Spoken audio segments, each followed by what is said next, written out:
Bem-vindos.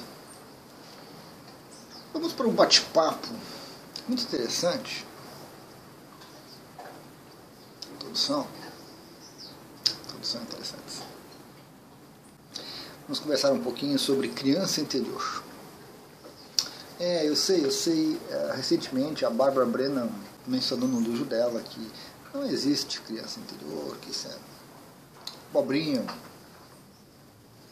Mas, apesar de respeitar muito a Bárbara, eu discordo dela nesse ponto. Né? Eu acho que criança interior é um nome, é um rótulo que a gente dá para alguma coisa que é muito útil, que é muito prático. E como muitas dessas coisas acontecem quando nós somos jovens, quando nós somos crianças, se torna muito adequado usar criança interior. Mas você pode também usar adolescente interior, jovem interior, adulto interior. Mas o que é isso, né? O que é isso? Que papo é esse?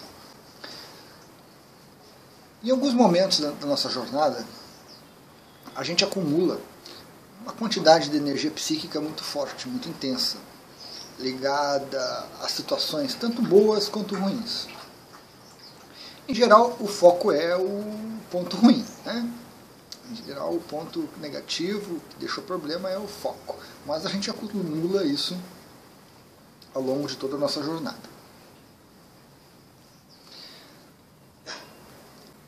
Diferente também da Bárbara, que considera isso um bloqueio, que como bloqueio precisa ser eliminado, expurgado, eu não penso assim. Eu penso que ele se dissolve e que ele não é um bloqueio, certo?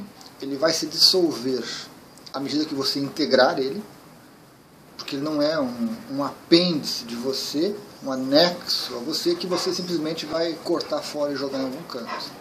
Não. Ele é uma parte de você. Foi a sua energia consciencial, a sua energia psíquica que criou aquela figura, que a gente chama de criança interior, em geral, e é sua tarefa integrá-la de volta. É parte de você. Aquilo não é um incômodo que está grudado em você, atrapalhando a sua vida, e que se você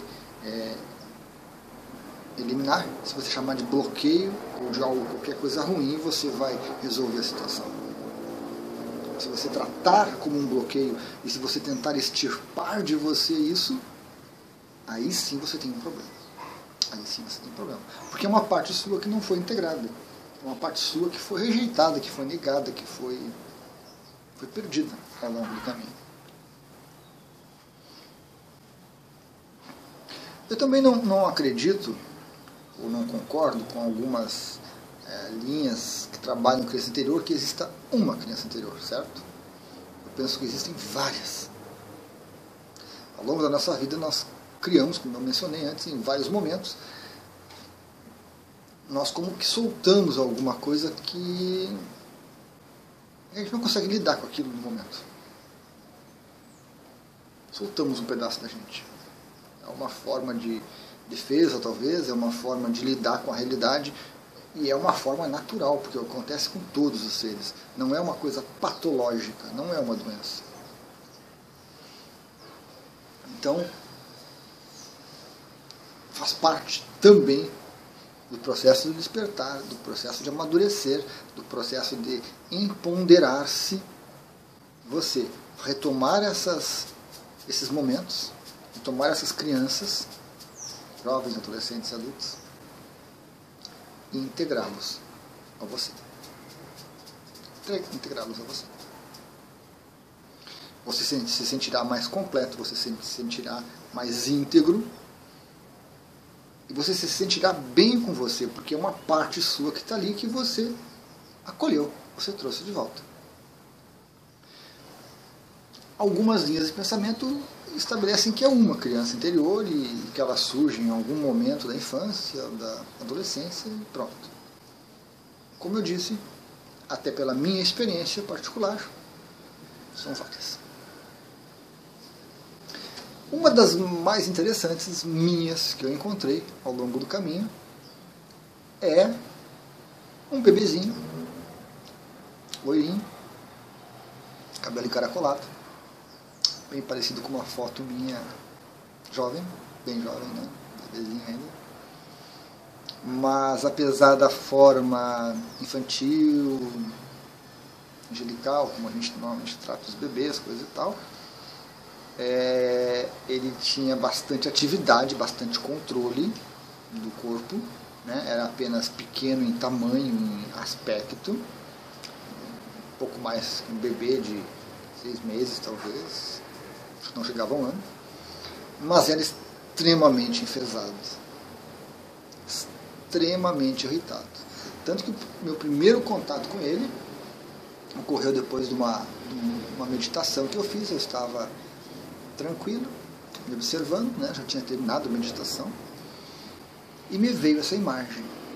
E a primeira imagem que eu vi, ele estava olhando assim alguma coisa, e eu me aproximei, né? E quem é você, né? O que é você que me suja assim, né? E ele se vira para mim e se gruda em mim, indignado, me mordia, me arranhava, me chutava. E eu levei um tempo para lidar com aquilo.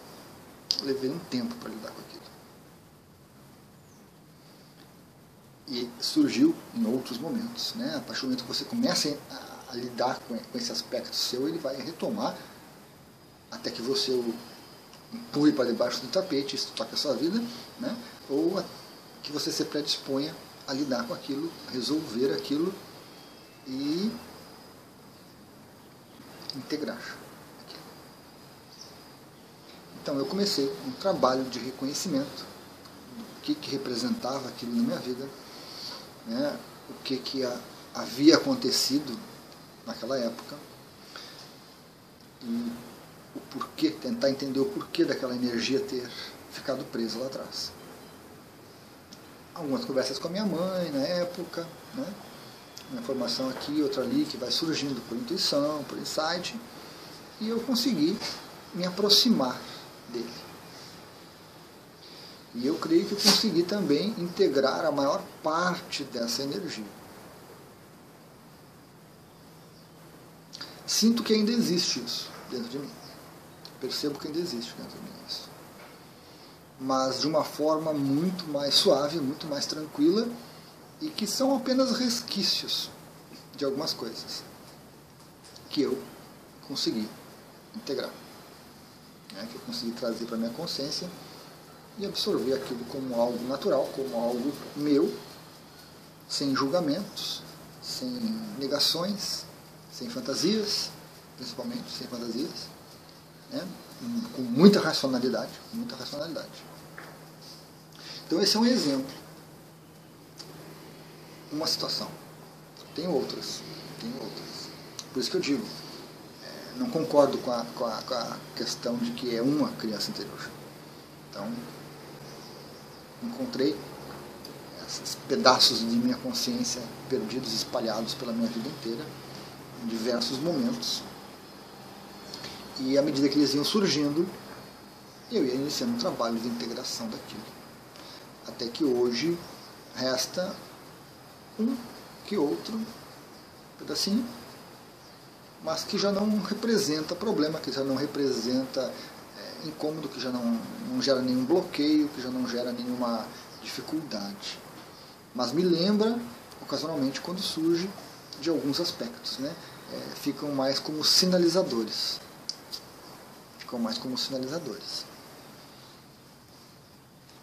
Trabalhar com a sua consciência, com a sua criança interior, vai depender de você. Aceitar ou não aceitar, concordar ou não concordar com isso tudo. Tem bastante teoria na internet, você encontra bastante coisa na internet. Muitas delas são fantasia, com certeza, muitas são fantasia. Então precisamos usar o bom senso para separar aquilo que é verdadeiro e o que não é. Aquilo que é útil e aquilo que não é. Aquilo que é uma técnica interessante, que você pode aproveitar, e que realmente é ilusão, fantasia, não vai adiantar nada. Certo? Tem muito material sobre isso, e uma boa pesquisa, bom senso, ajudam você a iniciar esse processo. E é interessante porque algumas pessoas com as quais eu falei sobre isso identificaram, né, esses momentos na sua vida, identificaram essa presença dessa energia, às vezes tênue, às vezes muito intensa, e começaram a trabalhar com elas. Faz parte, como eu disse, do despertar, né, do empoderar-se, porque essas pequenas porções da sua consciência que ficam como que alienadas de você, desgastam, consomem a sua energia e tiram, né, o seu foco do dia a dia. Surgem sem que a gente perceba, sem que a gente note, e atuam e às vezes complicam relacionamentos, complicam situações de trabalho, complicam a nossa vida como um todo. Não é isso que eles querem. Eles não estão ali para atrapalhar, para bloquear a vida da gente. Eles estão ali para nos mostrar que tem alguma coisa a mais que a gente não está percebendo. Há uma função para eles, que é o nosso próprio crescimento. Reconhecê-los, esses momentos, essas crenças todas, é crescimento, é empoderamento. Porque aí você consegue reunir essa energia de volta, crescer, né, integrar, reconhecer aqueles momentos que aconteceram, alguns talvez você não consiga, né? Nem todos a gente vai conseguir entender na plenitude, mas você consegue reconhecer aqueles momentos, integrá-los e aprender com eles e se conhecer um pouco mais. Eu vejo que faz parte da nossa jornada essa atividade. Para algumas pessoas surgem em terapias, para algumas pessoas surgem em processos naturais, tranquilos, né? Outras porque estão começando a meditar, estão começando a entrar em contato consigo mesmo, né? Estão num processo de autoconhecimento, começam a trabalhar com reiki, autoconhecimento, ayahuasca, e uma visão correta sobre isso, uma visão racional sobre isso ajuda muito. Porque se você entrar na fantasia, na ilusão, a coisa fica muito divertida, mas ela se torna patológica, porque daqui a pouco você vai jogar a culpa da sua vida nessa criança anterior. Você vai jogar a culpa da sua inabilidade com relacionamentos na sua criança interior. Ela vai ser desculpa para toda a sua vida. Ou seja, você foge de você mesmo.